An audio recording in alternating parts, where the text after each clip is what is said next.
Welcome to the podcast that is always up to speed with Formula One here on the Overtime Media Network. Today you have, as always, Mr. Mark Hamilton and Mr. Mark Daly. But we also have a bit of a special guest today. So, you know what? I don't want to tease and I don't want to give away too much. But a couple of days ago, Mr. Daly had the opportunity to sit down with the famous Australia FIA accredited journo, Mr. Stewart Bell, and they had a fantastic conversation. So I would ask you, plead with you, hang on, because that is absolutely worth listening to. But before we get to that, you know, we're 52 days away from what is scheduled to be the first race in Bahrain, although that could possibly change based on a lot of things that are happening right now. But we've still got a lot of other stuff to talk about. So, Mr. Daly, you know what? You've done a great job kind of setting up for the podcast this week with that great interview.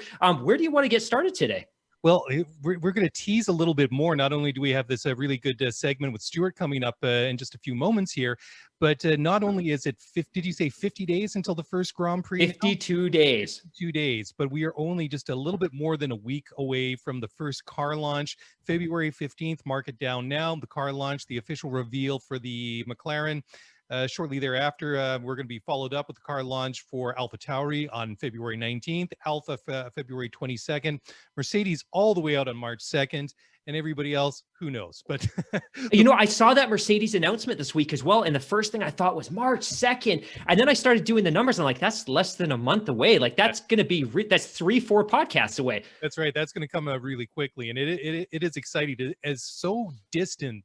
March, or sorry, yeah, what is it? March 20, whatever it is for the first Grand Prix. I've lost track now, but 52 days, it's actually going to come pretty quick. And, you know, once the car releases come, then for me, that's pretty much the unofficial start to the Formula One season. So it'll be nice. The week after next, we'll be talking about the first reveals of the first looks at the 2021 contenders, and just can't wait. I know it's early, but of those cars that we're due to see over the course of the next, say, 30 days, which one are you most excited to see?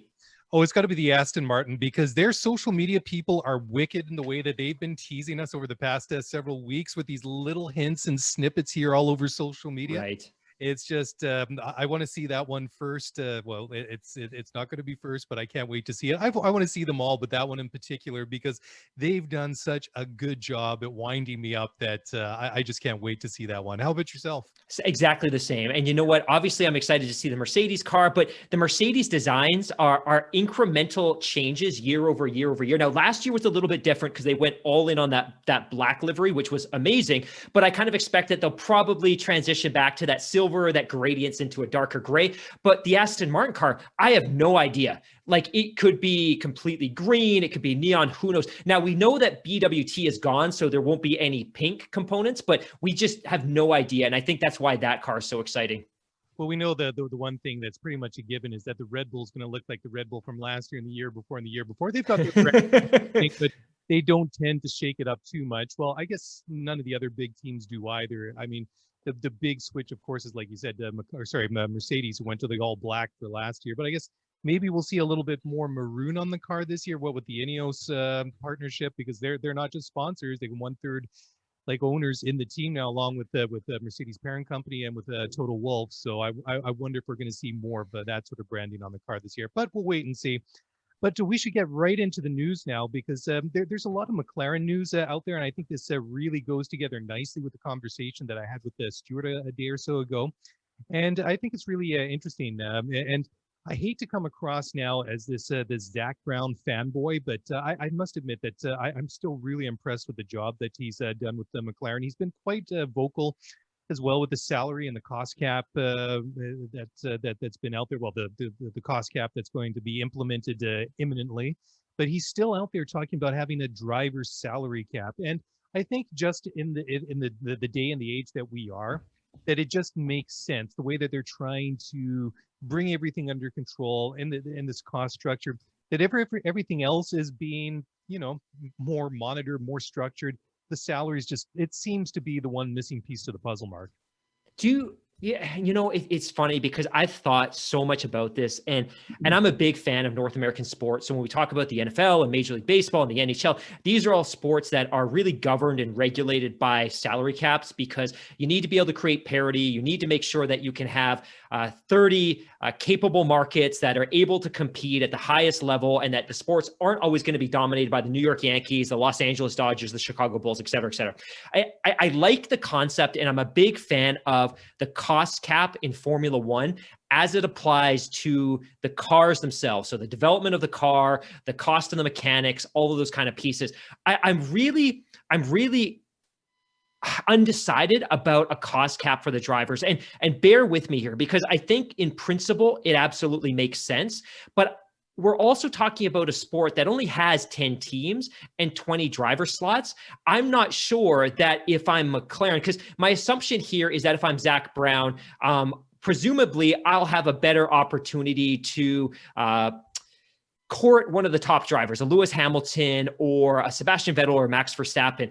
I still think that in the sport of Formula One, the top drivers are probably always going to lean into the teams that are fielding the most competitive cars. And my sense is that if you did create a salary cap for drivers, all you're going to potentially do is compress the value that these drivers can extract from the sport. And my fear then is, do they potentially look at other avenues to ply their trade? And I know this is really speculative. I know this is really out there, but I don't necessarily see what the benefit would be to the sport. Like creating a budget cap in terms of the development of the car creates parity. I don't know that creating a driver cap is going to create any additional parity, but it would absolutely devalue the contributions of the drivers. And if I'm Lewis Hamilton and a team believes I'm worth $50 million, I absolutely think he deserves that $50 million. So I'm still of the mind that the two should be separate. And I still don't believe that the sport is big enough in terms of the number of teams and the number of driver slots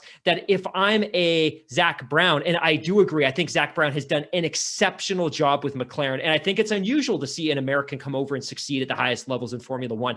But I think if I'm a smaller team, you know what, I'm going to be pro driver cap because maybe I can hold on to a driver that might otherwise be taken away by a Mercedes. You know what, I've developed this young driver. He's on the verge. We're on the verge. They can come in and offer him 20 million. I can only offer him 2 million.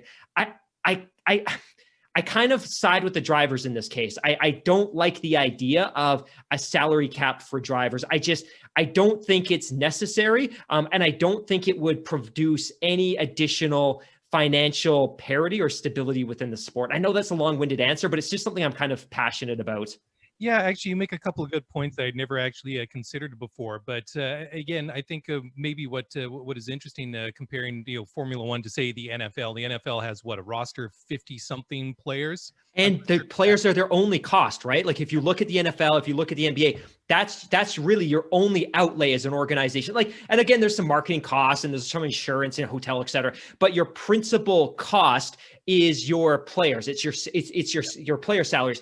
In Formula One, your principal cost is always going to be the development of the car. Yes, of course. Yeah, that makes total sense.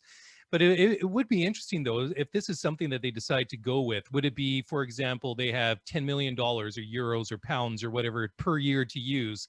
And does that mean you could say spend 9 million on one driver's salary and 1 million on another's driver's salary? Good point. I guess there's different ways you could split it up. So it'll be interesting to see how this. And maybe just the other thought too, and I know we've got to move along here, but the other thought is, hey, you know what? If you go to the drivers and you pitch this idea of a salary cap, maybe you also introduce the idea of a salary floor. Right? Like, I think one of the things that Zach talked about is, hey, you know what, there's this discrepancy where, you know what, some drivers are getting 20, 30, 40 million and other drivers are getting 1 to 8. But maybe the way you lobby the drivers is like, hey, you know what, we're going to have a salary floor and no driver is going to make less than 5. No, they're going to peak at 10 or 15, but no driver will make less than 5. So maybe that's a consideration as well.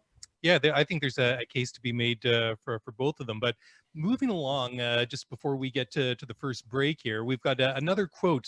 Zach, obviously a very good, business person, very good at helping to run a team. Maybe not the quote machine that you'd like to see in pro sports, because he was talking this week about I guess the nadir, the abyss years of McLaren, and he said that during those dark years they'd become a little bit of Darth Vader when they should have been a little bit of more Luke Skywalker. So maybe not the comparison I would have gone with, but hey, I'm a Star Wars guy. I love it. Really into Mandalorian season 2, watching that one over again. But that's a different story. But it was interesting. I mean, basically what he was saying is that they're a long way, or when he came into the team, that the team was pretty much declining in all areas. They'd lost a lot of the big sponsors like they had back in the day, like Vodafone, Johnny Walker, ExxonMobil, and he said the car was basically devoid and blank of all sponsorship.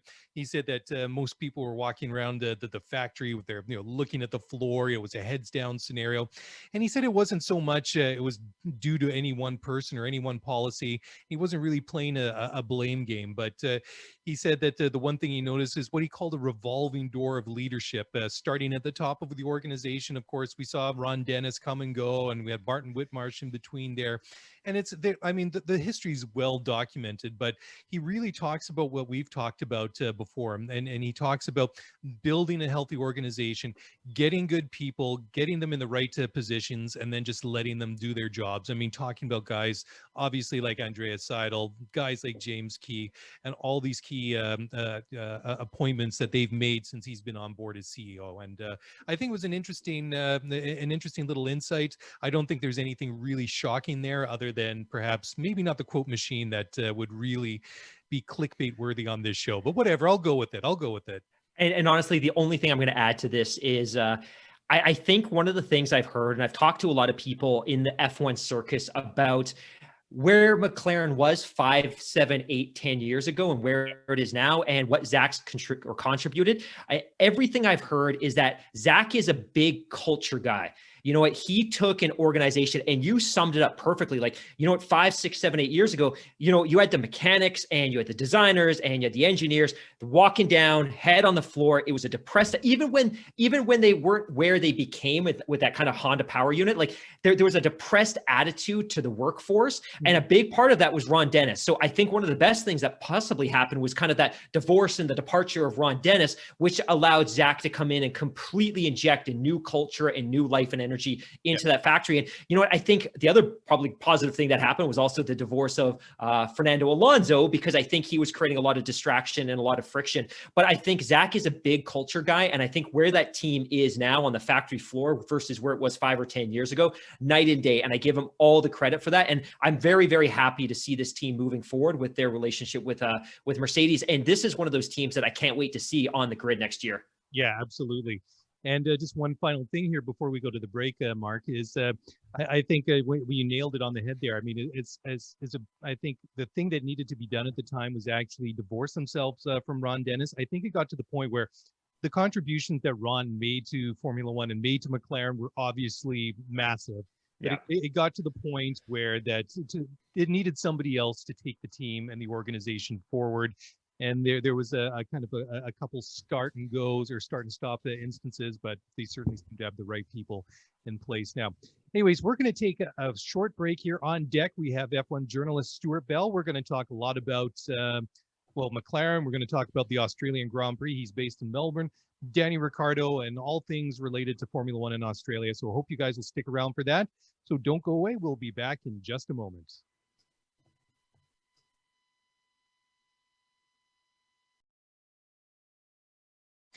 Welcome back to the show, and as promised, I'm joined now by Stewart Bell. Stewart is an FIA-accredited Formula One journalist based in Melbourne, Australia. He's also a producer at The Inside Line. He's written for such outlets such as news.com.au, 7 Sport, and Motorsport Magazine. You can find him online at theinsideline.com and on Twitter at Stewart Bell F1. Stewart, welcome to the show. How are you? Thanks very much. I'm great. It's summer here in Melbourne, and looking forward to the start of the season in Bahrain. Yeah, well, it's completely the opposite as it is here. We've had some hiccups. It's been nasty weather today, but we shall persevere knowing that better days are ahead. And this is just Vancouver weather doing what it does best. It's blustery, it's wet, and it is what it is. But we're not here to complain about the weather. Well, maybe I am, but we'll keep that from everyone else. But Stewart, as we talk now at the beginning of February 2021, how are things in Australia, specifically in Melbourne, where you're living?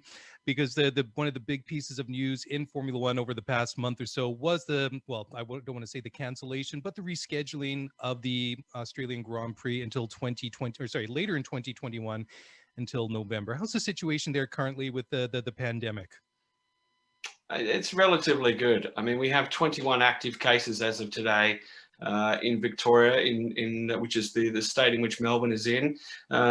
We've got 0 cases in terms of community transmission, and it's generally pretty good. I mean, our restrictions. We were in a long, more than 110-day lockdown through our winter, so our freedoms have been sort of handed back to us in many ways. Still social distancing and wearing masks, but the outlook is good, and we're hoping to keep that going. So obviously we're very protective of those numbers, and that's what has led to the postponement of the Grand Prix to November 21.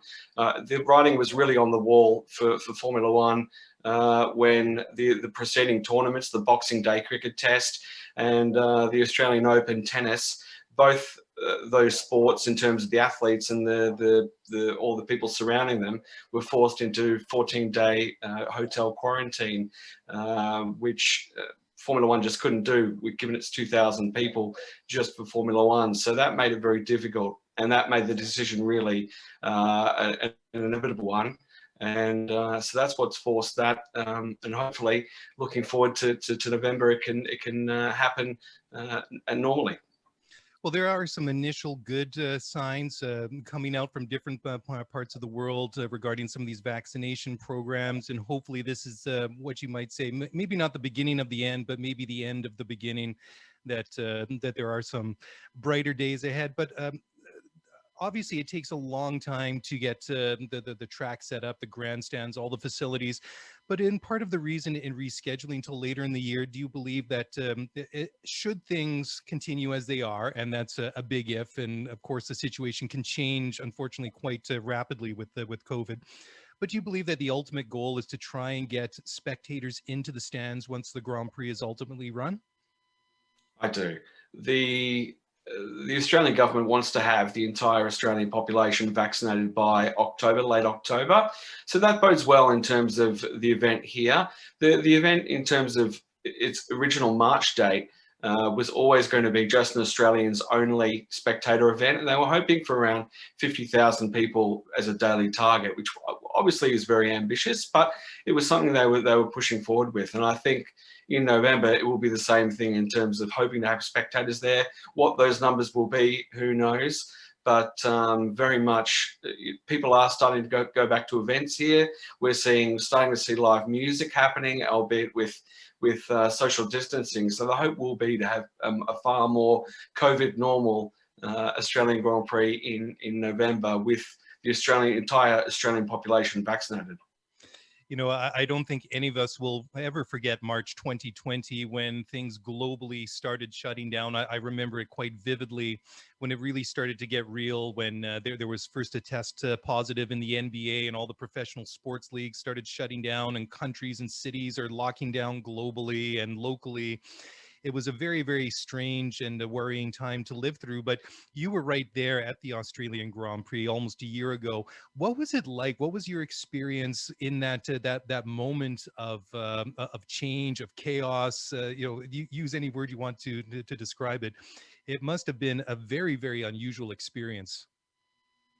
It was very strange. It was very different to previous years, because the Australian Grand Prix works like clockwork. Formula One works to a very sort of minute by minute schedule, and everyone knows what they have to do. And that's what it's been for many, many years. And it was almost like an hour by hour development. We were at Melbourne Park watching Lance Stroll having a hit with Leighton Hewitt pre-event. And even then, the COVID-19 had been upgraded to pandemic. And so everyone was wondering, what does that mean for us? How is this going to affect the event? earlier, in the week, the Australian Grand Prix Corporation was sure that it wasn't going to affect us, that maybe a week or so in advance that it wouldn't have been able to go ahead if it was 2 weeks later than it was. But, events unfolded to force the decision. But on the Thursday in the paddock, everyone was really just unsure of themselves. It was like everyone's seen a ghost. Formula One people are very focused people. Everyone has their own job, know what they have to do, and they get on with doing it. There is a little bit of chat in the paddock, obviously, but everyone is generally very busy and has a job to do. And to see people unsure of themselves and what they were doing, it was a very strange place to be, because, as I said to you, everyone's normally very motivated and sure of what they're doing. So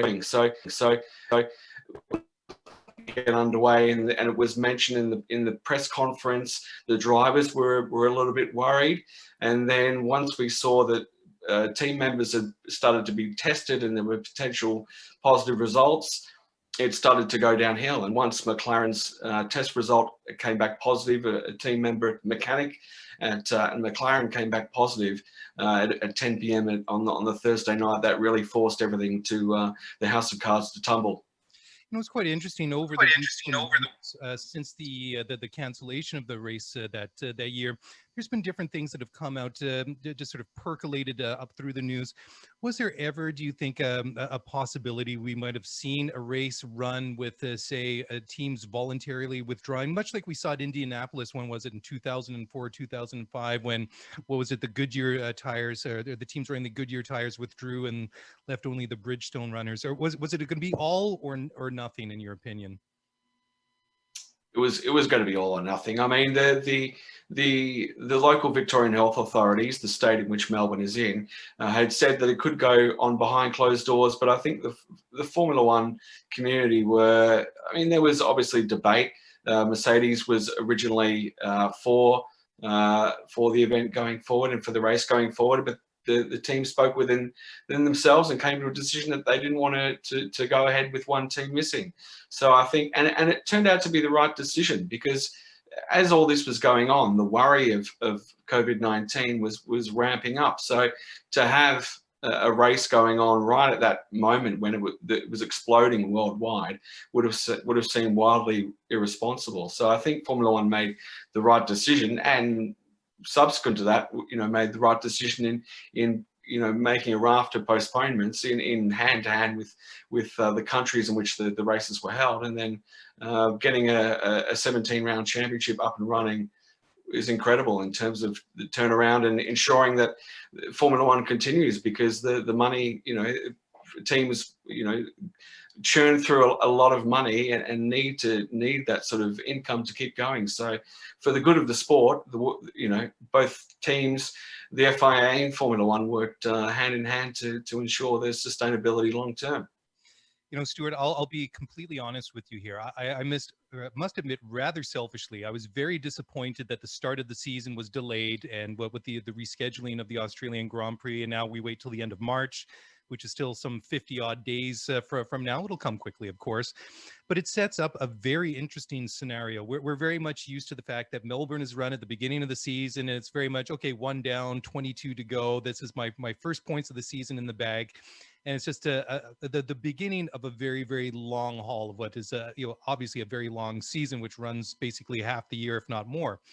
But now moving to the end of the year puts it in a very interesting position that this could be one of these races that could potentially help decide the championship, come at a very crucial point of the year, which I think will be unique, and I think will add a different spectacle to the race.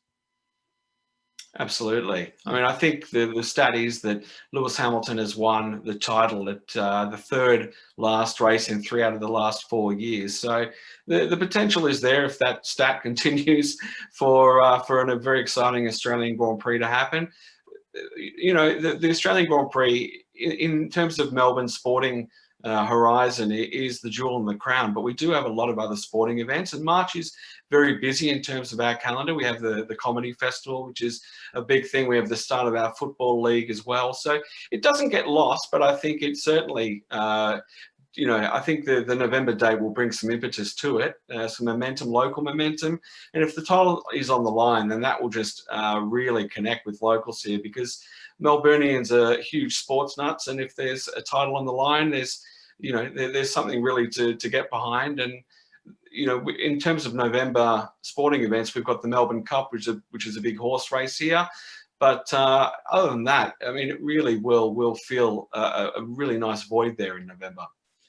How will it also work in terms of the weather? You're basically flipping from one half of the year to the other half of the year. What'll be like for you know, for those of us that are not particularly familiar with the climate and the weather in Melbourne in November?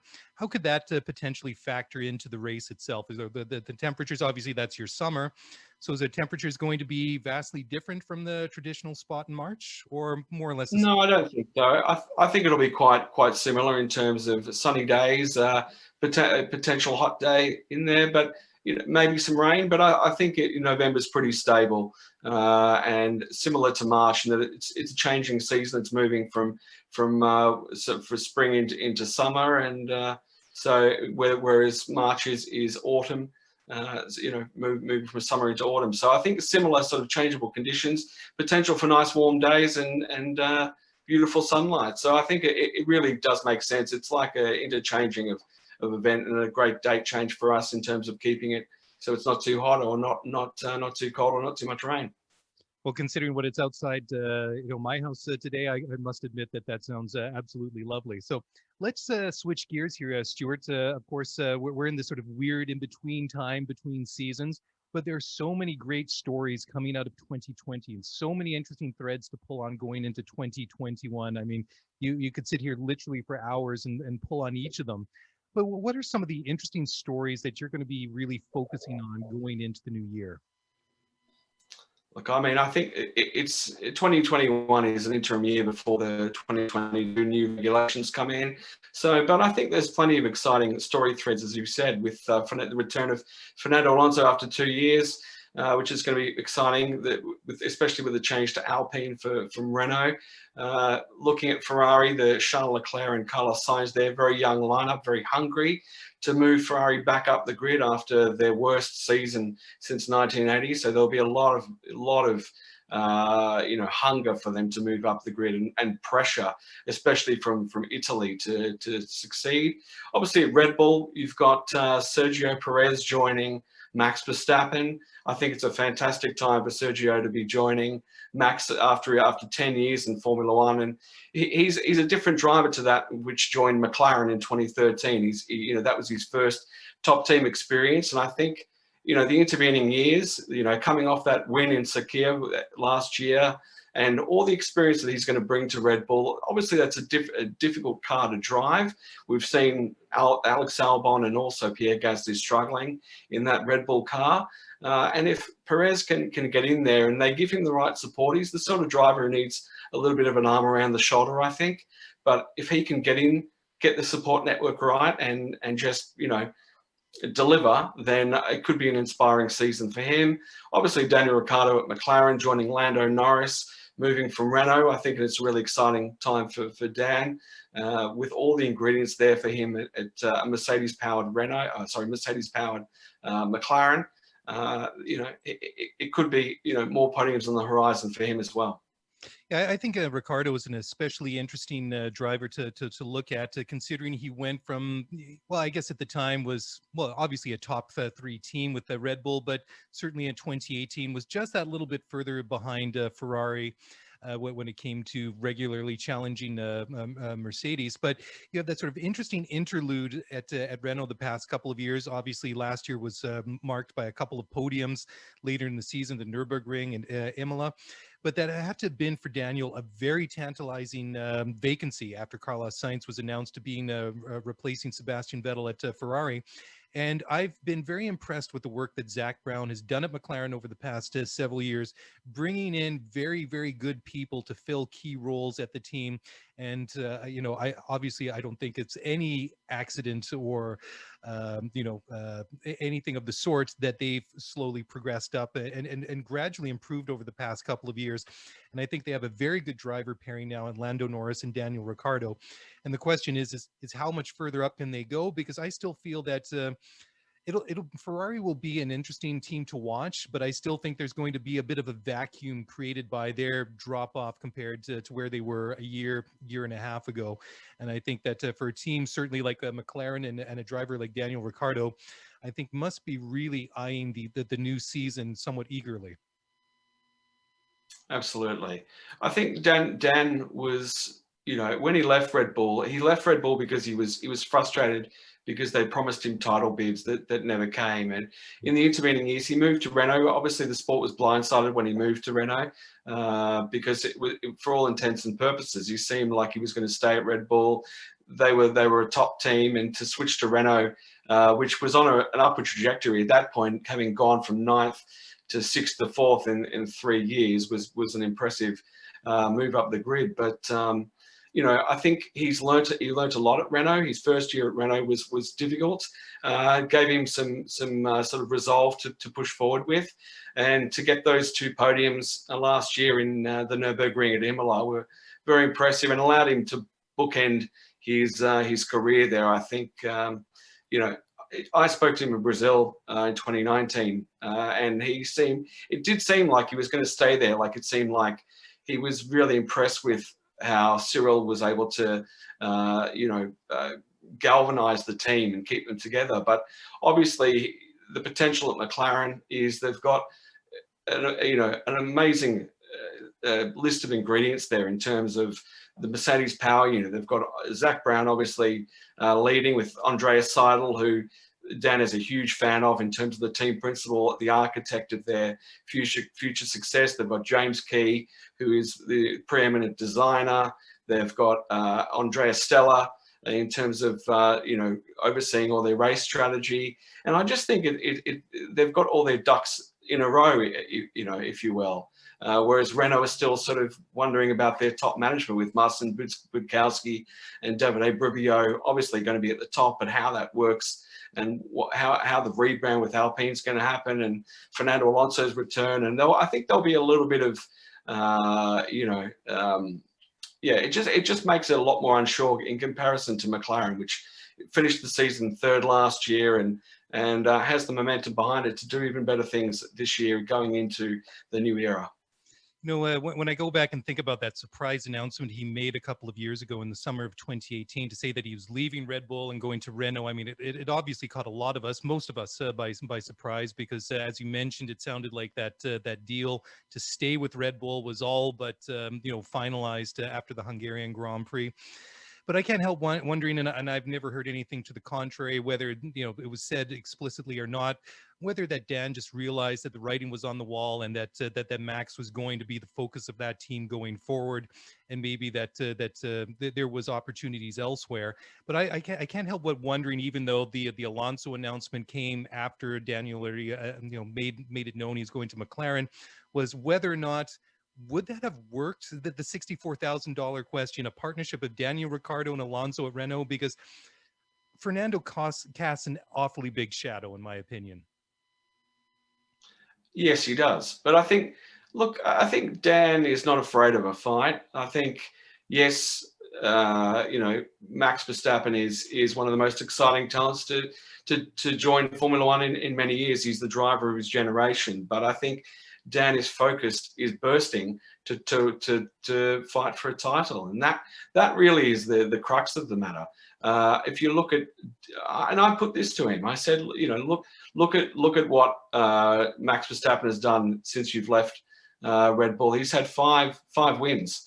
I think 3 and 2 in 2 years, and so that's not fighting for the title. I think the Honda coming on board, he was not sure of how that potentially was going to go, and obviously still Red Bull are trying to chase themselves in locking down that engine freeze for next year to be able to manage the Honda program themselves. So I think whether he would stayed at Renault and fought Fernando, he's I've spoken to him about that. He has no issue with Fernando, and I think they would have gotten along. Obviously, Fernando, we know, I've spoken to plenty of drivers in the past about him. He wants everything focused on him. He wants every part, every opportunity moves towards him. He is a team leader, but as is Dan. I think it would have been a difficult and tough battle, but I think when he saw McLaren, he saw potential, and when the chance came, obviously they'd been chasing him through when he was at Renault. So, you know, I certainly think that, you know, they've been talking for a long while, and the chance came and he jumped at it. It'll be certainly very interesting to watch. And if we sit down here at the end of 2021, after the season is done, and of course, this is maybe a little bit hard to speculate on, but what would you think would constitute like a successful season, first season at McLaren for Daniel Ricciardo?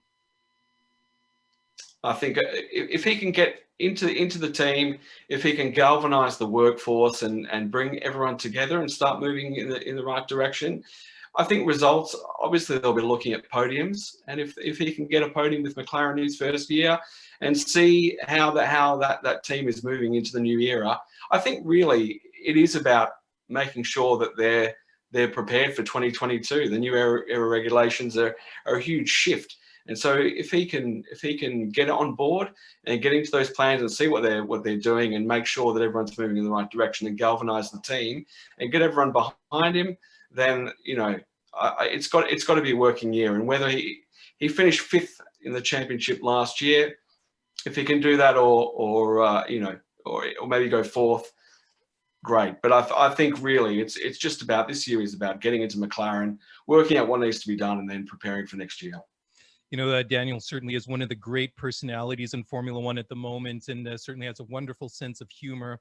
And although I've never met an Australian that's invited me to partake in a shoey, I don't know if that means I've been meeting the right Australians or the wrong ones. You know, I think it's probably the right ones.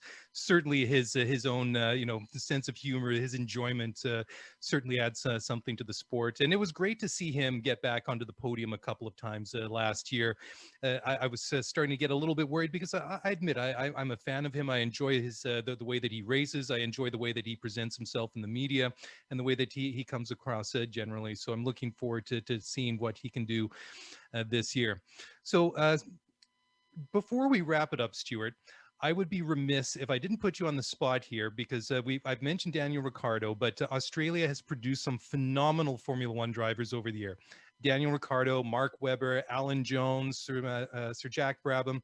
If we were to look into the crystal ball, who should we be keeping our eyes on in the future that might have that potential to make it to the big stage? Well, I think the only option, certainly at this stage in terms of immediate talent, is Oscar Piastri, 19-year-old from Melbourne.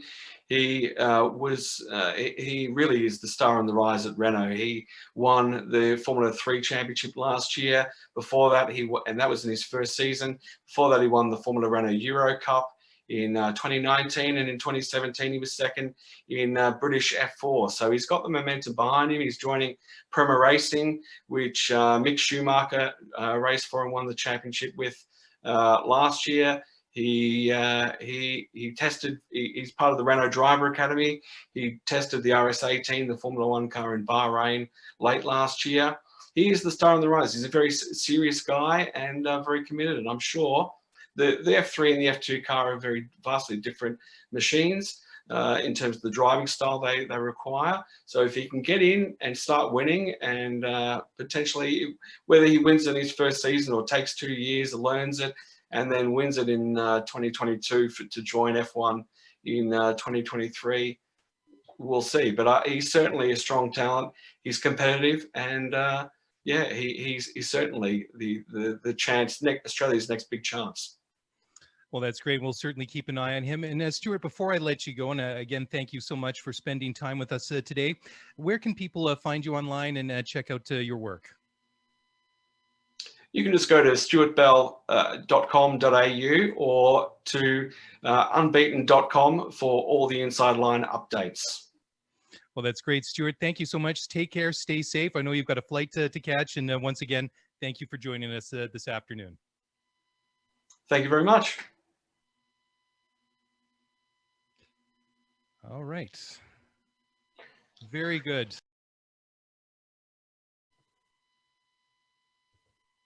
All right. Well, welcome back to the show. And I hope you guys enjoyed that interview, that conversation I had with Stewart Bell a couple of days ago. You know, it really was interesting in many things, but I just couldn't help but asking him right off of the top just what the situation was with COVID where he lives in Melbourne. And obviously, there's been a bit of a hiccup this week. What with the preparations for the Australian Open, there was, I believe, a security guard in the hotel where all the players and all the support staff and everybody's been staying in quarantining. So that's kind of thrown a little bit of a wrench into the works there. So we'll see how that plays out. But it was just amazing to hear. Of course, they did a really harsh lockdown there. You know, they're down to just basically double digits in active cases, and they've had a long period of like no new cases at all. And it kind of made me realize that we still got a long way to go where we live, but hey, whatever, you know, it is what it is. And at least, you know, we're here talking about Formula One, and that's the distraction. But I thought that he made some interesting points. And one of them I thought that was, you know, I think that I'm really looking forward to is the rescheduling of the Australian Grand Prix. I mean, the one thing that Stewart said is they're hoping to have basically the entire population of the country vaccinated, or at least those people that are going to do it by October of this year. They're setting the Grand Prix up now for November. It's going to be right in that sweet spot that potentially we could see a championship decided, you know, if you know, recent history is anything to go by. And the thing is, I think that Australia has been a great host of Formula One over the years, over the decades. And I don't want to say being the season opener, it lessens the event anymore, because it doesn't. I mean, it is the kickoff to the season, but it is just the first stop on a very long season. To see it switch now to another time of the year, I think that I'm hoping that it'll you know, turn out to be an exciting finish, and it would be kind of cool to see a championship decided there for once. Yeah, I don't have a lot to add other than the fact that I think oftentimes it's a little bit anticlimactic when we conclude a season or a championship in Abu Dhabi. And with all due respect to Abu Dhabi, you know what? It's a very, very static kind of crowd. It's not super emotional. There's only 60,000 people there, but I can only imagine what the atmosphere would be like in Melbourne if the title was decided at that track. Like, I can't wrap my head around it. And the fact that we could potentially be in a position where you have the 70, 80, 100,000 people there on race day this year, fingers crossed, knock on wood, and a potential title decider, that would be amazing. And I also hope that the season plays out in such a manner that the title comes down to one of these final races. Like, I don't want to see another season where the title is decided with 3 or 4 or 5 races left. Like, I hope we're in a position where that could be the potential outcome, right? I think that would be amazing. I really don't want to see a title decided in Saudi Arabia. I don't think they deserve that experience, given the fact that this is their first year on the calendar. I don't want to see it happen in Abu Dhabi, but I would love to see a potential title decided in Australia, especially given the fact that they didn't secure a race last year because of the entire COVID situation, and this year has been bumped. But I also thought it was really interesting, especially that conversation that you had about the status of COVID in that country, and things can change quickly. But obviously that country's done a great job. Their lockdowns were effective. They guarded their borders. They take things very, very seriously. And you know what? I believe that you and I were probably amongst the first media outlets that really began discussing the fact that, hey, the Canadian Grand Prix is probably not going to happen. And just so all of our international listeners can know, Montreal's in the province of Quebec. Quebec has been completely locked down since the end of December. They're slowly going to start reopening starting Monday. So Monday, they're going to start allowing some non-essential retail with limited capacity, limited hours. They're going to start letting some restaurants open with family-only bubbles. But you know what? At this point, we're March, April, May, June. We're 4 months away from when that race would happen, and 2.5 months away from when they would need to start track preparations. I don't think Canada's going to happen. And you and I have been saying it for a month, but I think that also speaks to the fact that F1 probably expected this, and they probably built a lot of flexibility in the calendar for that reason. Yeah, I think so. And they've hinted as much over the past several weeks since they came out with the provisional schedule.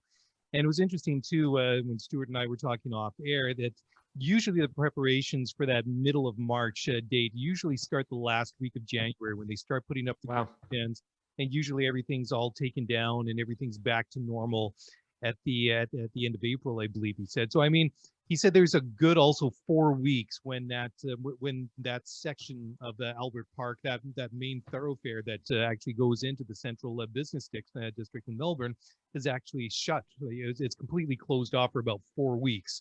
So it is a major thing that they do there, and it's a big event. It's obviously well loved by the locals there. I mean, Melbourne has a reputation for a big event, big sporting event city. So it's great to see that that's going to stay there. But obviously we had to talk a lot about Daniel Ricciardo. I mean, Stewart has spoken with him quite a bit, and it was really good. I mean, last week we saw our first looks of Sebastian Vettel getting fitted up for a seat at Aston Martin. This week we saw our first looks of Danny Ricciardo getting fitted for a seat at McLaren. And so again, it's one of these other indicators that we're getting very close to the start of the season. But just kind of leading off to where we were just talking before our chat with Stewart, is that going back to our favorite CEO in Formula One, Zach Brown, he said he's expecting seriousness and not a goofy odd couple when it comes to Danny Ricciardo and Lando Norris. So I don't know. I think they're both pros, but I certainly hope that they don't try and lock them down too much. I still hope that they have a little bit of fun, but obviously from a team point of view, they're not going to want them to get too silly or goofy, as Zach says. Can you believe, and I thought the conversation with Stewart about Daniel Ricciardo was really good. And obviously, for those of you that don't know, and I think all of our listeners do know, Daniel Ricciardo is an Australian driver. He's one of the most charismatic, entertaining guys on the entire grid. Super likable. But I was looking at this earlier today because I'm like, man, when did he start his F1 career?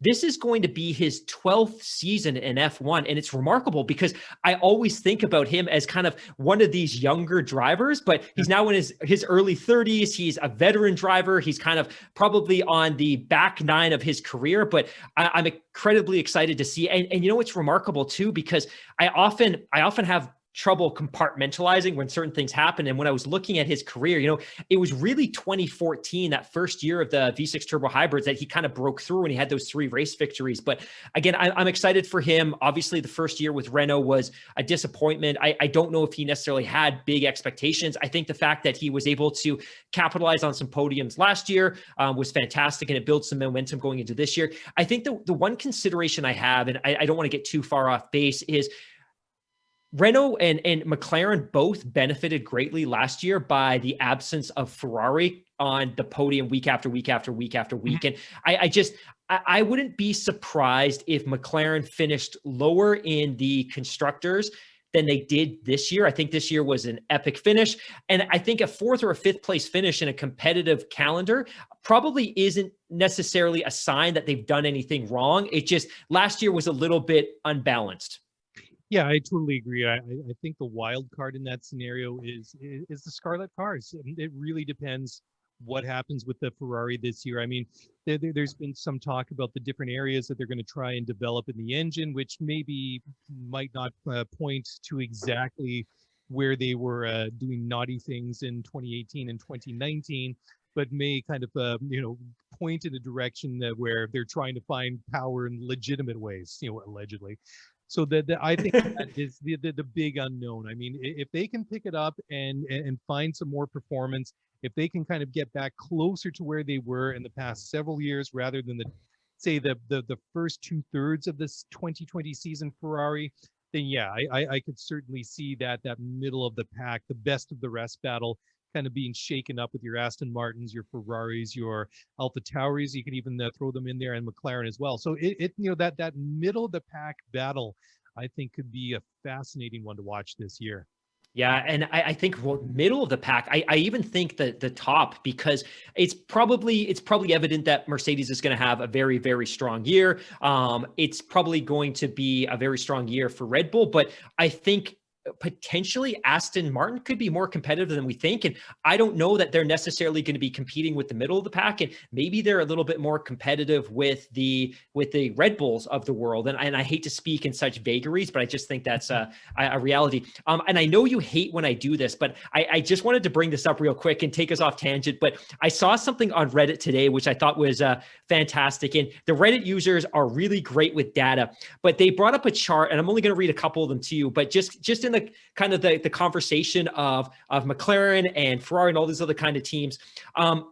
F1 wins by car color. You can probably guess which car color do you think has won the most races in Formula One in the sport's history?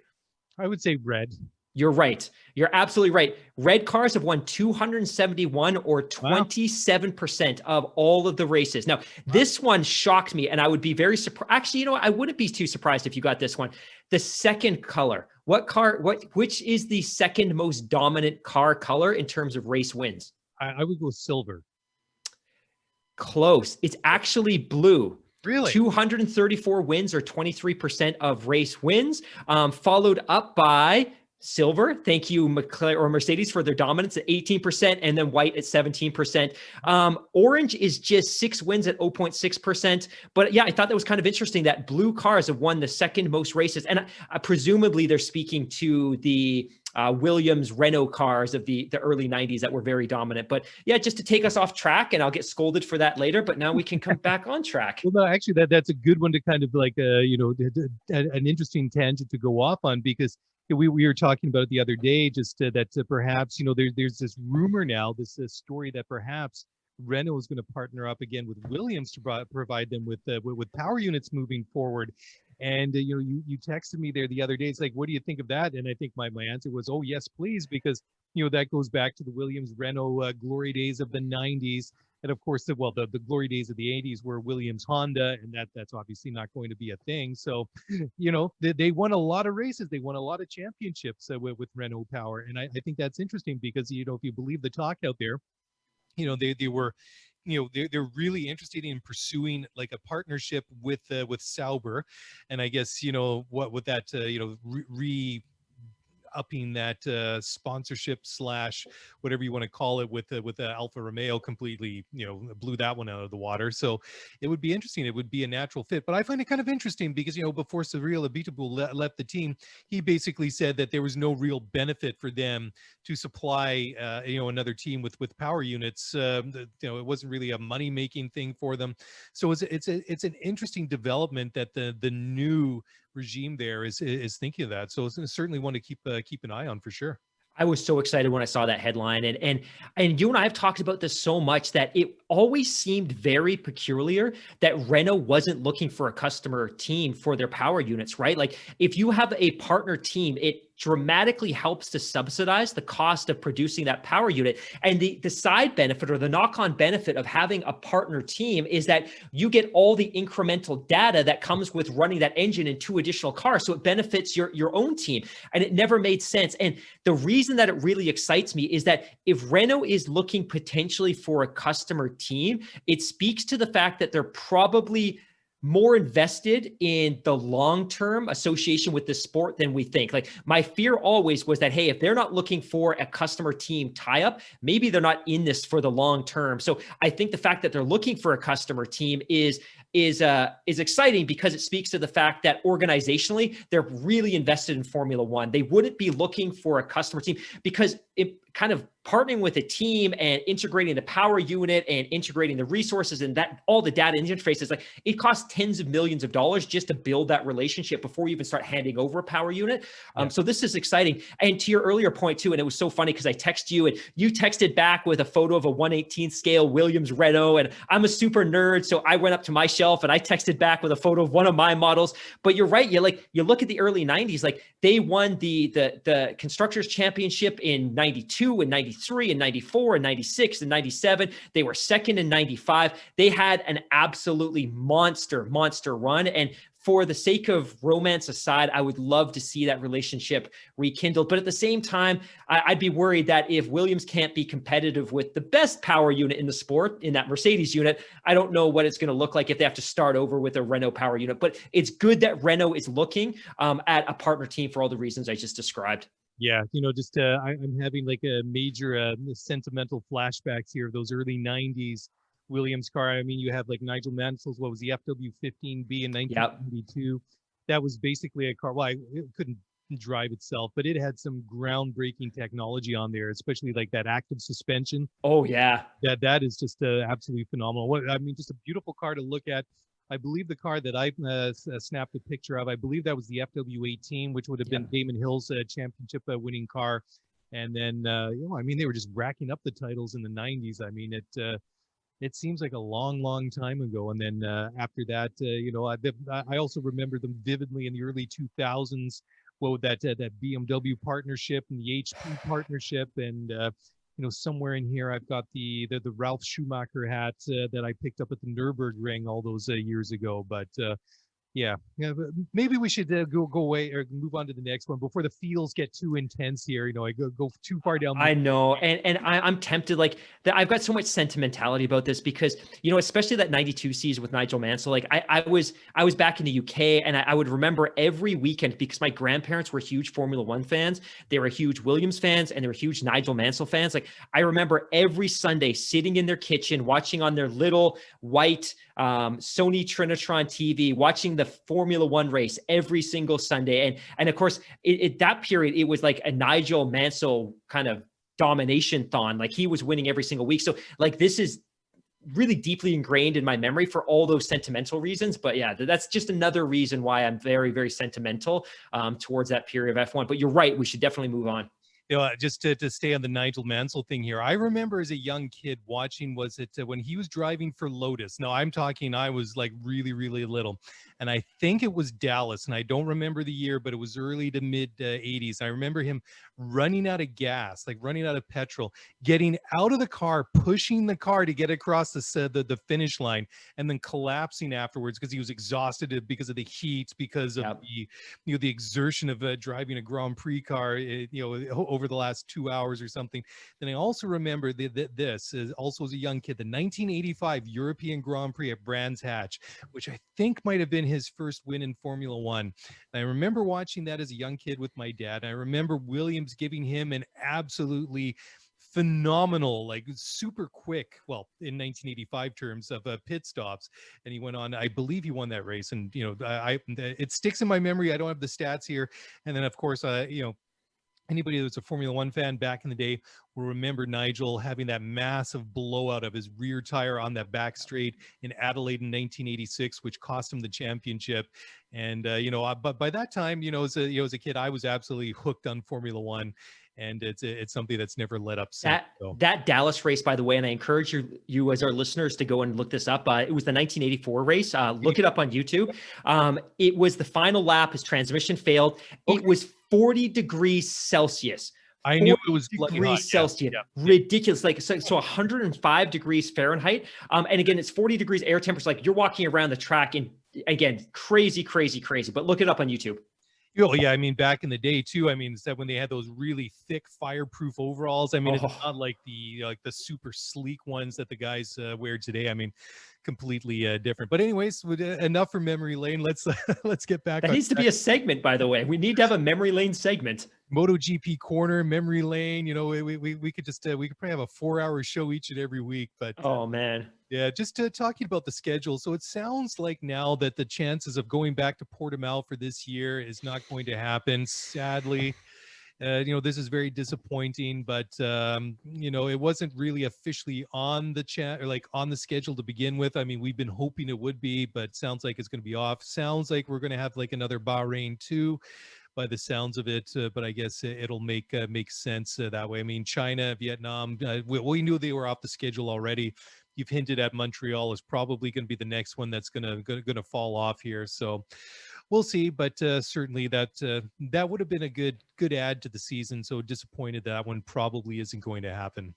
Yeah, and I don't know if it's clear. And again, it was so funny because when I saw this headline come across on Twitter or wherever it was, I was really disappointed. And then I realized it was never officially on the calendar. I just keep talking about it as if it was, that in my mind, it became fact. Like it's on the calendar. It was never on the calendar. So you're right. Like it makes total sense for a second race in Bahrain. You know what? You're already going to go down there for winter testing. You basically put the entire sport in a bubble for 4 weeks, let them do winter testing, let them run the inner ring, let them run the outer ring, and then you can move off to continental Europe. It wasn't clear to me, though, was the thought that you would potentially move Imola back by a couple of weeks and you would stage the second Bahrain race where the Imola race was supposed to be? Or was it that we were potentially going to get a race a week or two earlier than maybe we were expecting the season to begin? I can't confirm, but I think that's kind of an interesting conversation point as well. Yeah, I don't know. I mean, this Rubik's cube of the season and the schedule and what's on and what's off and what might be rescheduled or canceled at this point has become a little bit confusing. I haven't been able to keep up. Me too. I'm just disappointed that Portimao isn't probably going to happen because it may not have been on the schedule on paper, but it was on the schedule in our hearts. So I guess we'll just have to be hopeful it'll come back another year. Anyways, Mark, let's just take a quick break here on the Overtime Media Network. When we come back in a minute, we're going to talk about, silly gimmicks, something like that. And we'll do so in just a moment, so don't go away. We'll be right back. All right, well, welcome back to the show. And Mark, it sounds like the reverse grid idea is finally out. It's not going to happen. They're thinking about sprint races and some other things. And I'm glad that the sprint, or sorry, not the sprint thing, but the reverse grid thing is not going to happen. It's apparently been shelved completely, according to CEO Stefano Domenicali, and I think this is a great thing. That for me was too gimmicky. It was too much in the same spirit of this rolling cutoff time we saw a couple of years ago. I'm very much up for the idea of the sprint races. But certainly, to pass like a final judgment, I'd have to see like a total proposal. I have to admit, I'm a bit of a traditionalist. I like the format that it is now. And I would have to say that anything that they have to introduce, I think it'd have to be like a big value add to the sport. I just don't want to change it just for the sake of changing it. And I certainly don't want to change things too soon until we see the benefits of the cost cap, the benefits of the new regulations or lack thereof. So I don't think in my books that this is something that needs to be done too quickly, because they're considering trials of sprint races in 2021. I think that's fair enough, but I don't think they need to push it through too fast. Yeah, I agree. And it's funny because when I saw this headline, the first thing I actually went to do was I went to Reddit because I wanted to get a sense of kind of what the fans are thinking. And overwhelmingly the sentiment on Reddit and on some of the forums I was checking was very much the same. Like, one, the fans aren't asking for this. The drivers aren't asking for this. The teams aren't asking for this. You don't throw these kind of gimmicky innovations on us when nobody's asking for it. And I'm super relieved that we're going to walk away from that reverse grid, because that to me was infuriating. Like, you're doing so much to create parity within the sport. Like, the transformation that we're going to see over the next couple of years in terms of the cost cap and the unified architecture in terms of design and engineering. Like, this is the most transformative the sport's ever been in terms of creating, I would say, foundational parity within the sport. And if you can't achieve that with a cost cap, and you can't achieve that with new formula regulations, you're never going to be able to do that with a reverse grid. So I'm so thrilled that garbage, gimmicky reverse grid is out of the window. I think to your point too, like, I just don't know what value a sprint race would necessarily add.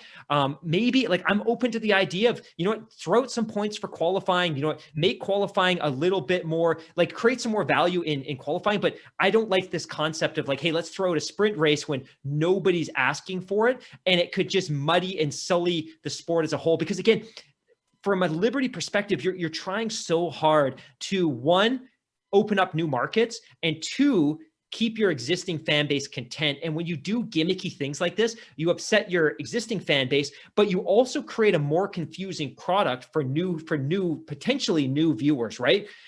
So yeah, I completely aligned with you on this one.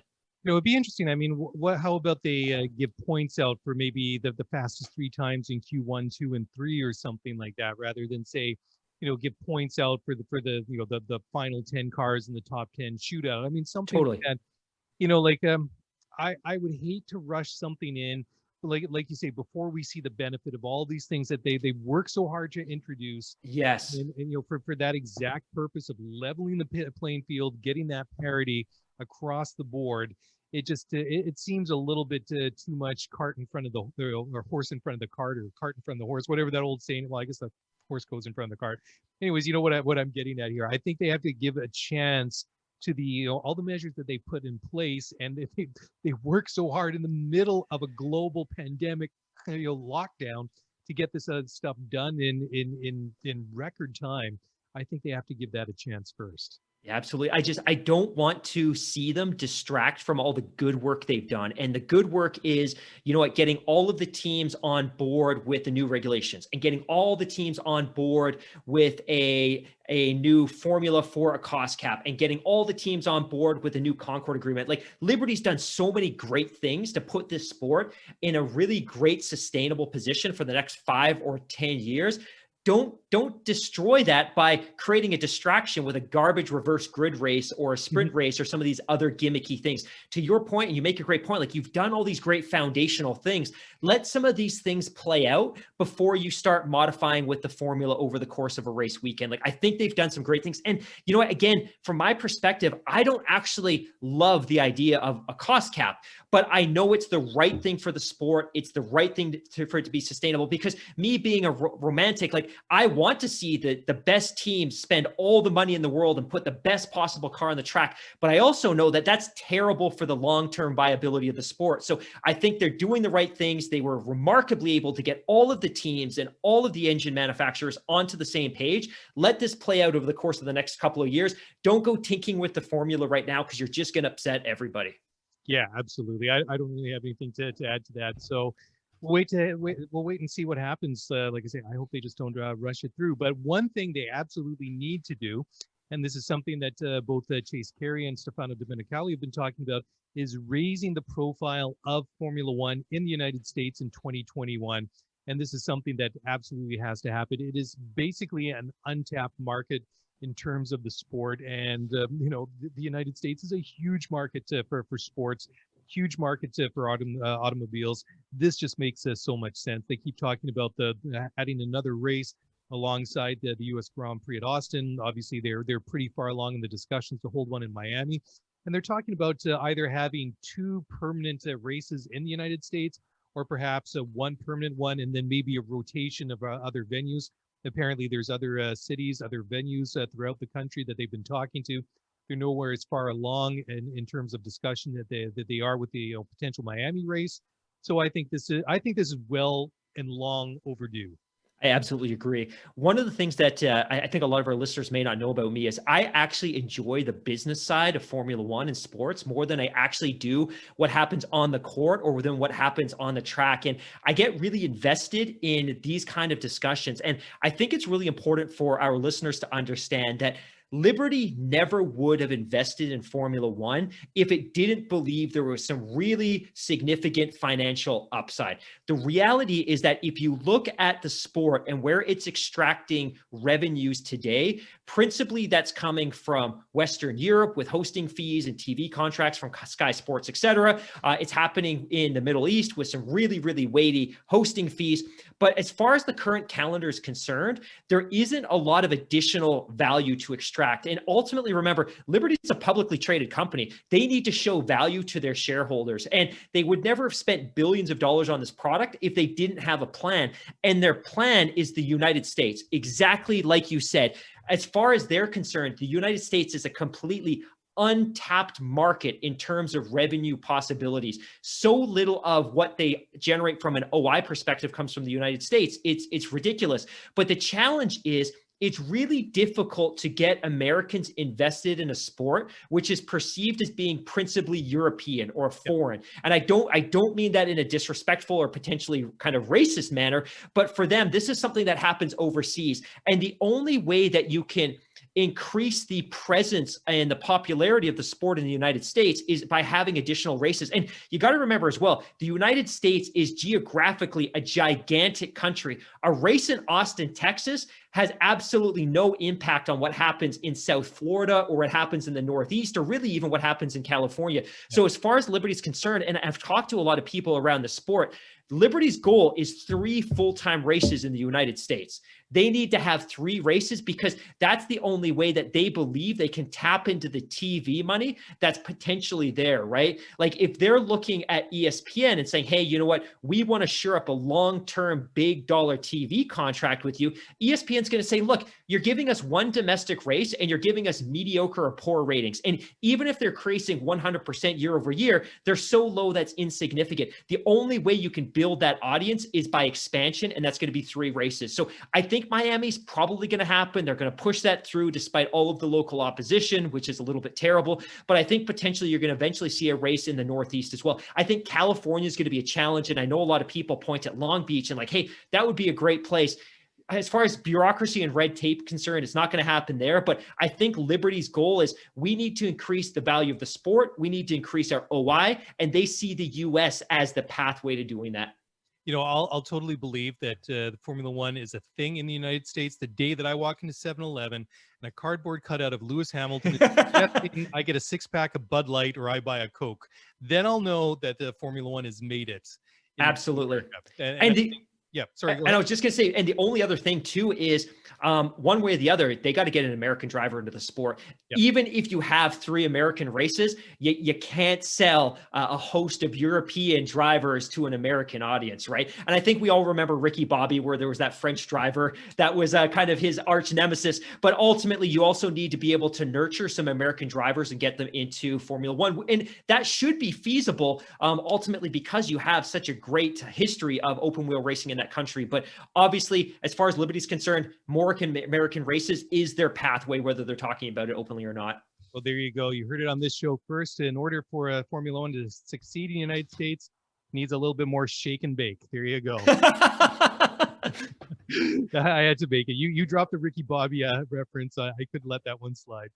Anyways, just as we start to wrap up the show, there was a couple of interesting stories and kind of rumors out there. And this is one we talked about a little bit. Apparently that Ferrari is already interested in giving Carlos Sainz an extension. And I think this is one that we've talked about a little bit over the past month or so. He's on a 1-year deal and he has a 2-year deal, but he hasn't, he's only had 1 test session. I mean, he's not even, hasn't even raced yet. You got Mick Schumacher waiting in the wings at Haas. I think it seems a little bit soon to be talking about that. I mean, it's obviously a very, very young lineup that they have there. I mean, bringing Mick Schumacher would probably drive that average age down even more. But it seems very premature that Mattia Binotto would be suggesting that so early before we've even got a race or 2 or 6 or 10 under our belt, and we can say, okay, well, now we've got an idea of how Carlos lines up against Charles Leclerc, and is this going to work? I think the first thing that comes to my mind is that's awfully optimistic, because I don't know that Binotto is going to be with Ferrari in 2 years to see Sainz taking a 3rd season, right? Like this is a guy that has, again, he's nice and he's charismatic and he's accessible to the media and he says all the right things, but he also oversaw the horror show, which was the FIA scandal, ultimately. And he needs to be accountable for that. And he needs to be accountable for the fact that the relationship with Vettel and Leclerc played out so poorly on a public stage. But I think it's absolutely absurd for him to be making these comments. Like, I can't reconcile myself with what he has seen that he would put those comments out there so early. If Sainz was in a 1-year deal and he was looking good and he was doing great in the simulator and his relationship with Leclerc was strong, okay, that makes sense. You start teasing that 2nd season. If it's a great year and we see these things and you know what, I can see a 2nd year, but he's got a 2-year deal. Like, to be suggesting that you're going to re-up a 3rd year is absurd. He's never, to your point, he's never driven a race. He's never been in practice. He's never qualified. We have no idea what his capabilities are. And to be totally honest, you could argue that the car he's going to be driving in next year is fundamentally inferior to the car that he was in last year. So there's no guarantee that he's even going to score more points in this upcoming season than he did the last season. So, and again, you and I've talked about this a lot as well. My sense is that Ferrari ultimately is obviously hungry to get Mick Schumacher into that car. And he's absolutely not going to replace Charles Leclerc because he's the organizational golden boy at this point. But yeah, I was really shocked by those comments. Yeah. Well, it is interesting too, because if you see some of the comments that Gunther Steiner, team principal Haas, has been saying, that he's not really expecting, or does he'll be happy if Mick doesn't break through the walls this year, something to that expect, or to that effect. But I find that a little bit interesting. That I think that's fine for Gunther to say that. But the overachievers, that is the family Schumacher, especially when it comes to motor racing, I think that Mick will be doing everything that he can. It might take him a little while to find his feet in Formula One. Obviously, I mean, a Formula One car is very different than what he's used to. I mean, there is going to be a learning curve there, obviously. But I mean, we look at how quickly Charles Leclerc took to Formula One. I mean, he was a rock star in that first year at Sauber, and I mean, just the difference between him and his then teammate Marcus Ericsson. I mean, he was so much quicker in the same garbage car that was a C3, whatever it was. I mean, it was not a great car, but he was that much better than his teammates. So who knows? I mean, will Mick Schumacher have the same lightning start to Formula One? Will it be a slow start? Will it be somewhere in the middle? I don't know, of course. I mean, this story is still to be written. But I think that, like you say, I think these are very peculiar comments that Binotto is making at this point, considering the only Ferrari that Sainz has driven so far is like a 2018 car. I mean, obviously nobody's driven the new cars yet. They haven't had a race, so that seems premature to make such a statement. And finally, we're going to stay on this Ferrari tangent. We already hinted at it with the quotes there from not Gene Haas, but from Gunther Steiner, but Romain Grosjean is apparently very well. Obviously, everybody remembers Roma, who was obviously a Haas driver, but apparently he's very keen to take up Toto Wolff on an offer for a test at Mercedes. And there's a bit of a backstory to that, but Grosjean, obviously out of Formula One, going to IndyCar next year. His final moment in a Formula One car was that awful crash at Sakir that still can't believe that he walked away from that one. And look, let's be honest, I have not been the biggest fan about Romain Grosjean as a racing driver, but I was scared to death at what I saw. And I was absolutely, like everybody else, I was ecstatic to see him get out of the car with relatively minor injuries. But, it's just kind of sad that potentially could be his last moment in Formula One. And Haas is apparently not able to give him a test because they don't have any power units in the old cars or anything like that. So Toto Wolff, and I think this is great, he said that if there's nobody else out there in the team that Roman has raced for, Mercedes would step up and give him the opportunity to do a private test for them. So to basically finish his Formula One career on a high note. And if that goes ahead, I think that's a great move on the behalf of Toto Wolff and Mercedes. Yeah, it's a sweet gesture. And I think it's important to note as well, and I can't remember if we talked about this before, but it looks like Grosjean's going to IndyCar circuit next season.